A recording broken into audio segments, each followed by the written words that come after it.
latest on that controversial dinner former President Trump had last week with rapper Ye and white nationalist Nick Fuentes? New reporting from NBC News is shedding a light on the inside story of what happened during that meeting at Trump's Mar-a-Lago club. For more on this, let's bring in NBC News senior national political reporter Marc Caputo. Marc, good morning to you. So, first of all, Senate Minority Leader Mitch McConnell was asked about the meeting. Here's what he said, and then we'll talk about it on the other side.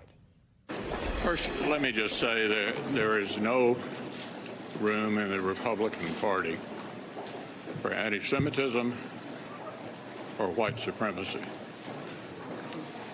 And anyone meeting with people advocating that point of view, in my judgment, are highly unlikely to ever be elected President of the United States. All right, so Marc, let's start in the beginning. Explain to us why Ye was at Mar-a-Lago to begin with, how the encounter take place, and how does Nick Fuentes then come into the picture? A long story. Basically, as Ye was getting canceled for his virulently anti-Semitic remarks, he and Donald Trump were in greater contact. They had been friends. And at a certain point, they agreed to have a dinner. It wound up being the Tuesday before Thanksgiving.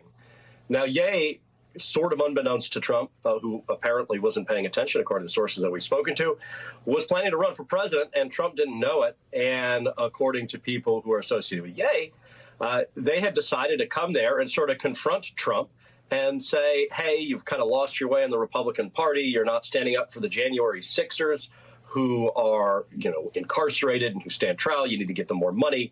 You're not the same insurgent candidate you were in 2016. You're an establishment bore. And then Ye also dropped the bomb on Donald Trump saying, I'm going to run for president. Why don't you be my running mate? Which apparently angered Donald Trump. And the dinner eventually ended. Now, according to both sides, Trump didn't know who Nick Fuentes was when he met Ye and three others, including Fuentes, the white nationalist in this case. Nevertheless, the former president invited everyone to have dinner with him out on the patio. This was widely seen. It soon leaked, and now Donald Trump's campaign is in total damage control mode. So, Marc, in your reporting, you talk about how Trump was, the quote here is, essentially tricked by the rapper and his guests. There were a couple other people who also ended up at the table, one whose role was sort of to give them a ride there and then ended up staying for dinner. Talk to us about the role that this particular political advisor to Ye says he played in having this particular group get to meet with Trump and then kind of hope that they sat down at the dinner table. Well, Milo Yiannopoulos is the kind of the de facto campaign manager for the non-existing campaign. And he was the one who said he sort of helped put it together, bring Nick Fuentes along with Trump or send him along with Trump, and also have Karen Giorno, a former Trump advisor, pick Ye up from the airport, drive them there, and eventually kind of get them through the gates at Mar-a-Lago. You see, Nick Fuentes wasn't apparently on a list to be able to get in. It's a private members-only club. There's not only private security, there's also sort of Secret Service lying around or standing around, and they're doing their job. Nevertheless, security and access is controlled by the private club's private security. So Karen Giorno, the Trump advisor, was able to sort of talk her way in and bring along Nick Fuentes. Now, it probably helped that she had a rap superstar and a very well-known character in culture to sort of help her get through the gates with him.